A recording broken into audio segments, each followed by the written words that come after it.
Well, greetings, C3 Online. Thank you for joining us as we start this brand new series, Unexpected, a Gift for All. And as you heard Pastor Adam talk about in the announcements, part of what we get to do with this series is to present an unexpected gift to some great local charities that are doing some amazing work all around us.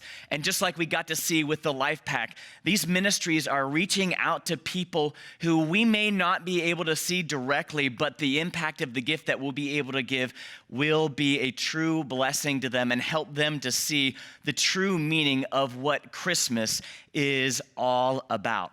And as Pastor Adam mentioned, we also have this matching gift opportunity. If you're able to give towards the Unexpected Gift Campaign, we can match dollar for dollar everything that we're given up to $8,000. So we are excited to be able to present this amazing gift that reaches out to all kinds of different charities. We're going to reach out to Young Lives, as we just heard about. We're also going to be reaching out to our youth service specialties here in our local area and our local soup kitchen as well. All three of these charities are doing great work with a group of people that we don't often get to see and who can often be missed and go unnoticed. Their needs, to a lot of us, may seem invisible. And I wonder if you know or have experienced what it feels like to be invisible to those around you. I can remember as a kid dreading going up to try to pay for anything at the cash register. You know, I'm 9 years old. I'm a 3.5 foot tall kid, and you're waiting in line, getting jostled around with people, trying to get the attention of the adult behind the counter. You're standing there. It's the 80s, so I had a big Velcro wallet. You know, I sit there, rip the thing open, trying to get his attention. Then you get your money out, and you start desperately waving it around, and all you see is his eyes scanning over top of your head, left and right, as you go completely unnoticed. I was invisible to him. But then we grow up and we find that we can be invisible in other ways. We go to work and maybe we don't feel valued there. Promotions come and go and we never seem to be noticed for any of them. Or a great project gets done and your contribution to that particular project never gets mentioned. You never get an attaboy. Nobody ever looks you in the eye and tells you great job. You never get invited with the other staff to go play in their reindeer games. And for some reason, you just never seem to be included or valued. Or maybe you can feel invisible at home. You make requests, you ask for certain things to be done. People listen to you, they nod your head and then strangely turn around and forget everything that you've asked them to do. Maybe you have a heart-to-heart meeting with your spouse over things that have been really burdening you, that you're concerned about, that you truly feel are important, and there's some acknowledgement, there's some head nodding during that conversation, but somehow after the fact, none of those really important things that get mentioned ever get remembered. And so you feel invisible, unvalued. And the real danger is that when we don't feel like anybody sees us, we begin to believe that maybe we're unloved.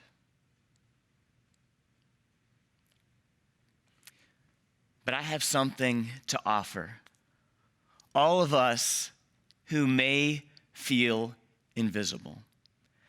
Because the Christmas story and the unexpected gift that Jesus is a gift for all. And as we're going to see today, in particular, he is a gift to those who feel invisible.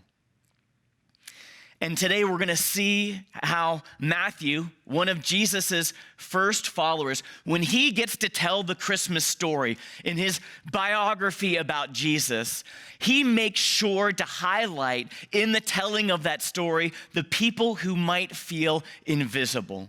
Because that is exactly how Matthew himself felt. And so when he gets his chance to tell the story, he wants to tell it in a way that highlights those who may not have gotten noticed before, because that was his story.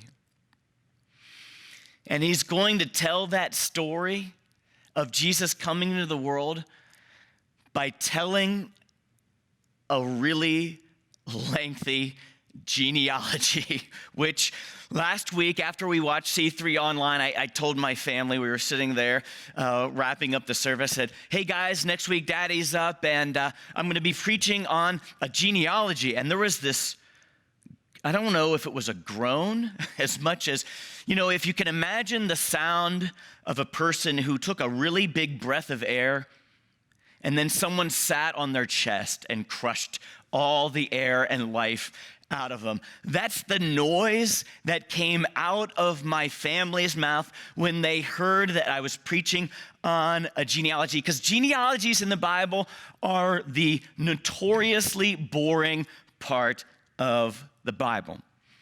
But I want us to take a look at why Matthew's including this as part of his story.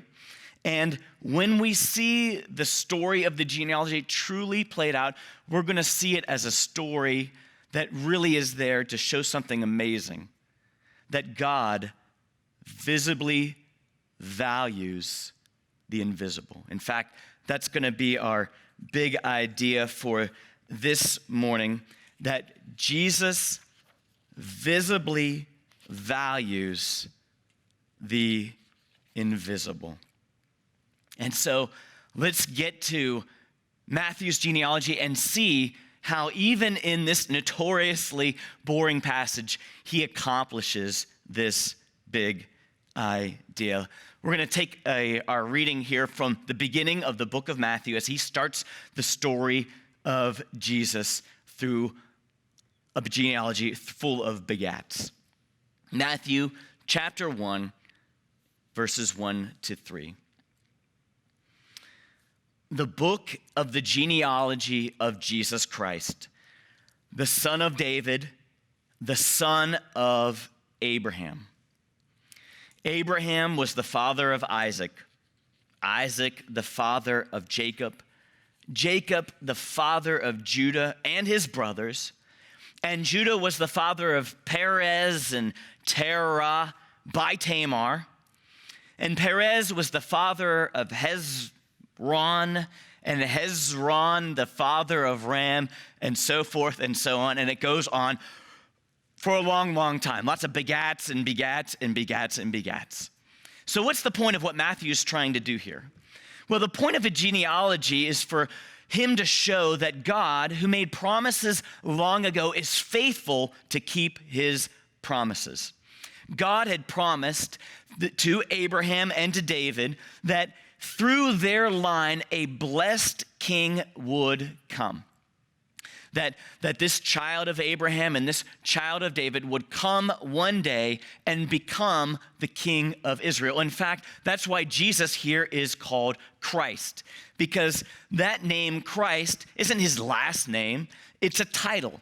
And it's a name that describes Jesus as the long-awaited king, the one that was supposed to come from Abraham, the one who was supposed to come from David. So here in this genealogy, Matthew's making a very simple point. Jesus is the gift that they've been waiting for. He's the one they've been waiting years and years and generations for. He's finally arrived, the one that they need so desperately. But in making that simple point, Matthew seems to go out of his way to highlight some names in this genealogy of people who wouldn't typically be noticed, those who might be invisible to the story. And so just kind of on the sly, out of nowhere, he mentions that Perez and Terah were born by Tamar. And this is kind of unusual because the moms wouldn't typically be included in the stories in this genealogy.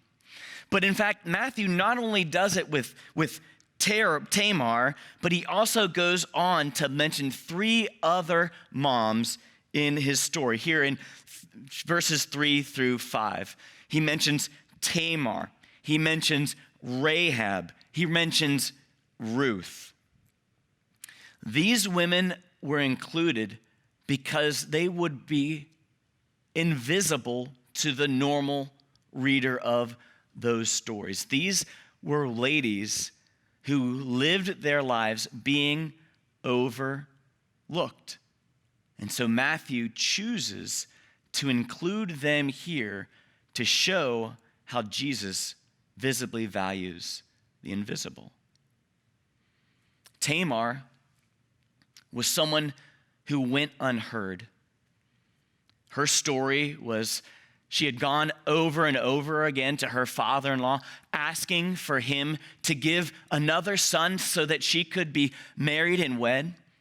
He listened to her. He knew it was the right thing to do. He kind of nodded and acknowledged that he was supposed to, and yet nothing ever happened. And so she waited and waited and waited, unheard for all of her requests. Rahab was a Canaanite prostitute who in that culture would have been someone who was undervalued.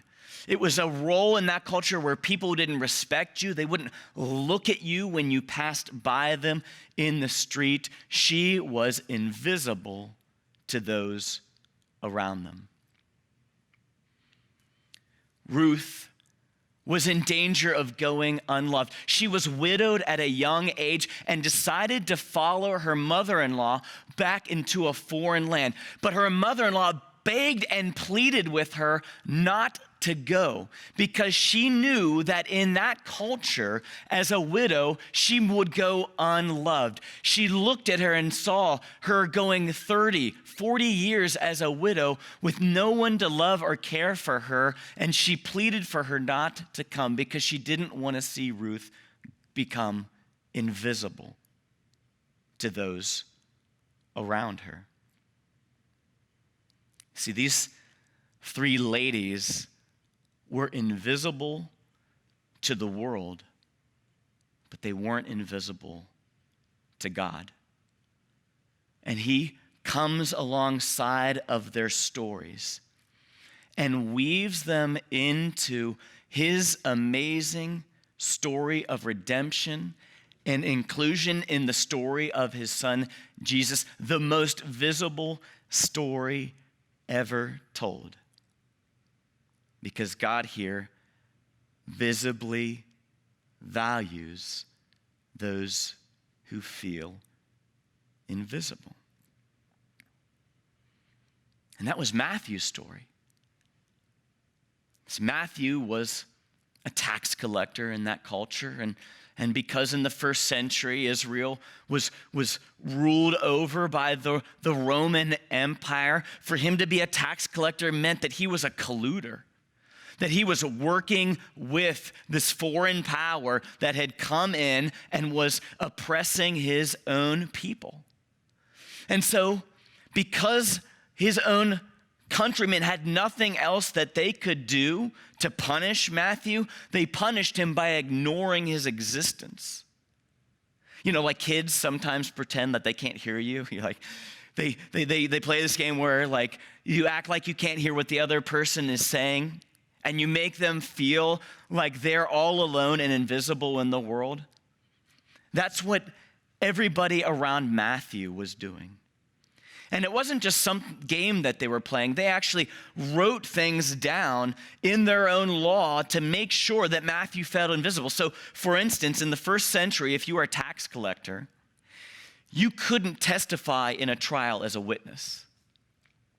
Essentially saying the things that you saw with your own eyes didn't count anymore because you were invisible.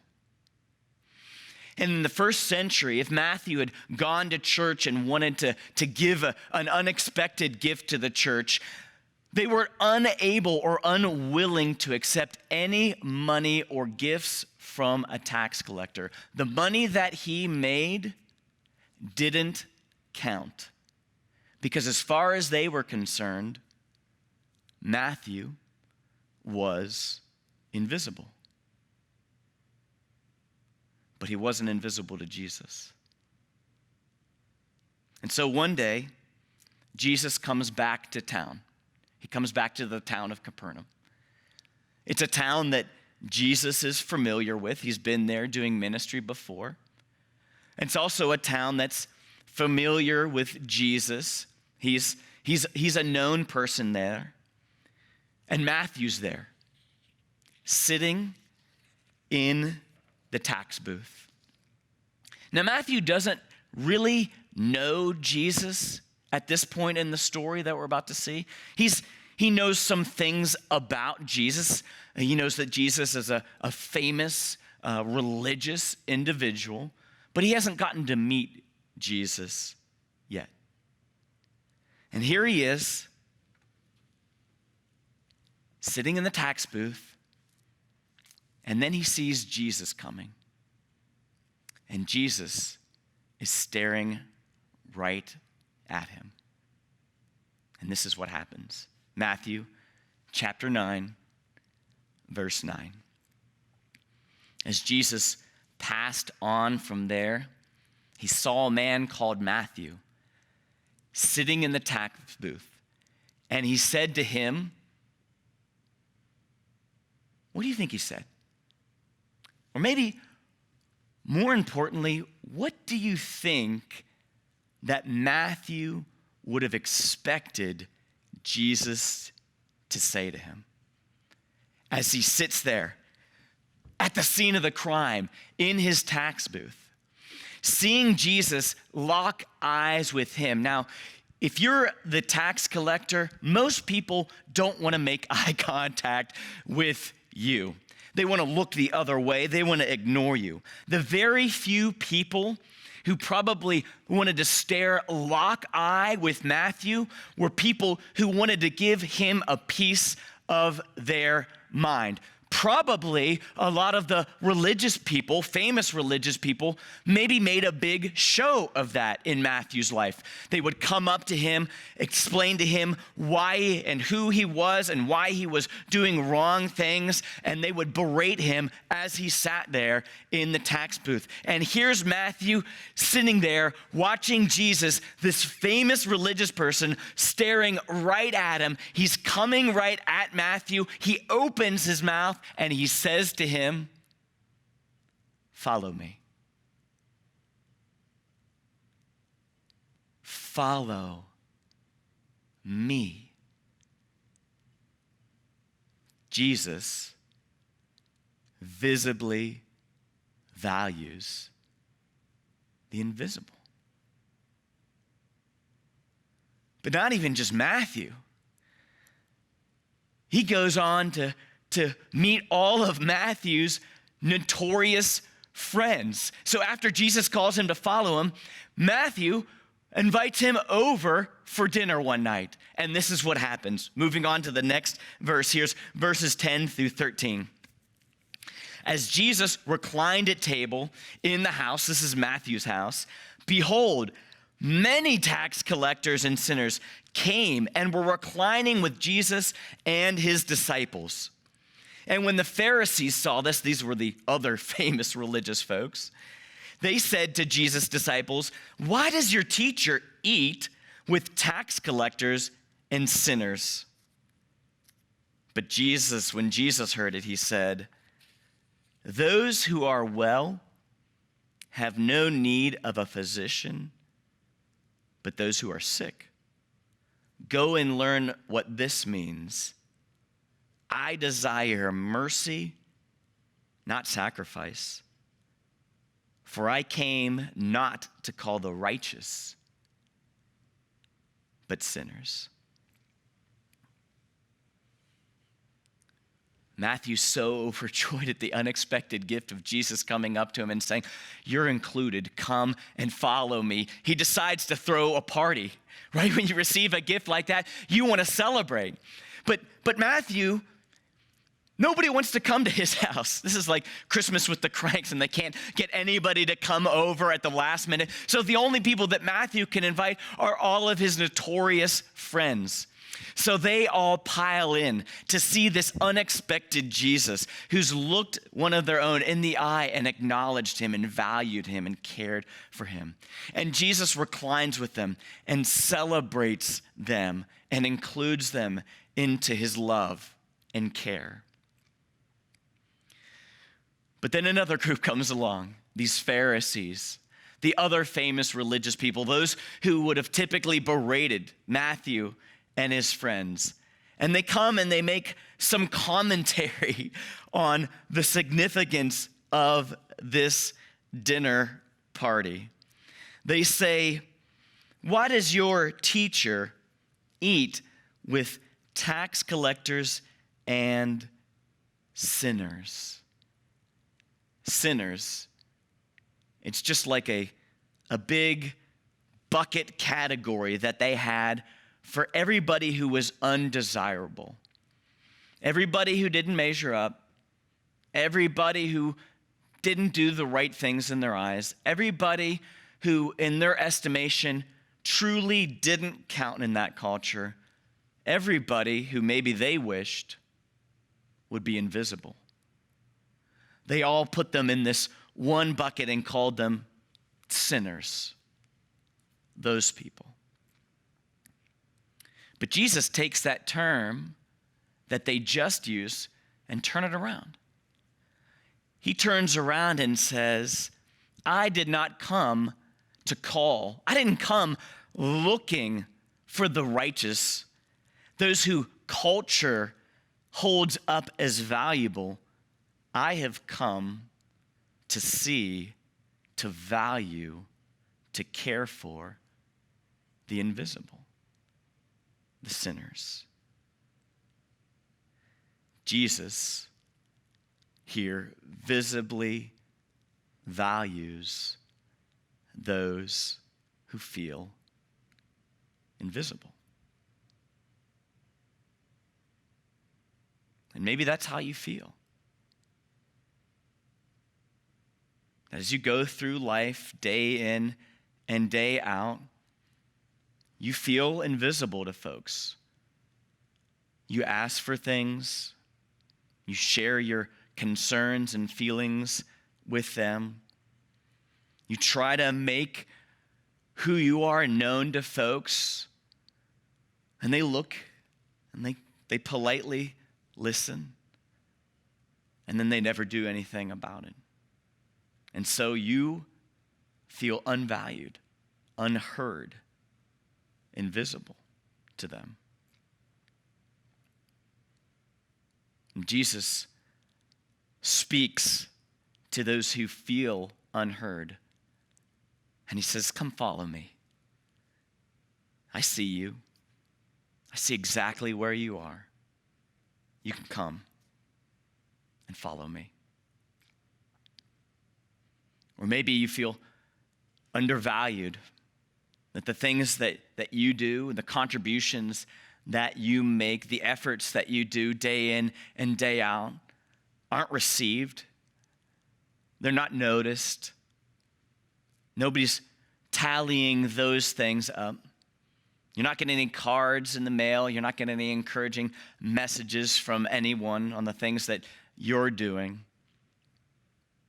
Nobody's celebrating what you've done, and you just feel unvalued. Jesus comes and celebrates with Matthew and Matthew's friends. He comes and reclines at his own house, visibly showing that he values those who maybe our culture has unvalued, and he cares for the invisible.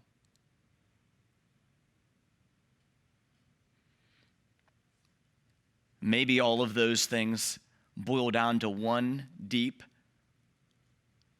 hurtful, reality that if you're not heard and you're not valued, maybe you believe that you're unloved. And Jesus has come from God into this world at Christmas to visibly show that he values and loves those of us who may feel invisible to his sight. In fact, the whole story of Jesus coming is God placing on visible display the outward manifestation, his display of his love and care for us all. Notice what the Bible says in 1 John 4, 9 and 10. It says, "In this, the love of God was made manifest." And manifest is just a fancy word for visible. In this, the love of God was made visible among us, that God sent his only Son into the world that we might live through him. In this is love, not that we loved God, not that we measure it up, not that we were the perfect example of who should receive this love, but that he loved us. And he brought his love to us at Christmas. This amazing gift, this unexpected gift. A gift for all, even those who feel invisible. And so, what can we do as a practical next step as we consider how we can take this truth that Jesus visibly values the invisible and begin to live the same way that Jesus lived? When I think about practically stepping this out, I think of that same scene where Jesus is approaching Matthew, and I think that could be something that we could do in our own way and in our own spheres of influence. So our next step is to think about someone who feels invisible. Maybe even take out your phone now as you're thinking about them and just send them a message that allows them to know that they're seen, that they're cared for, that they're valued by you. Include them in your thought.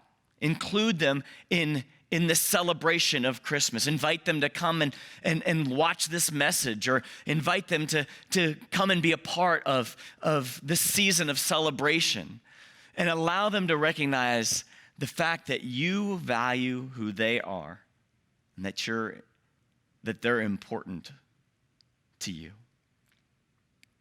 Visibly valuing those who may feel invisible. I think that's our mission for this Christmas season. You know, Christmas can be so cliche.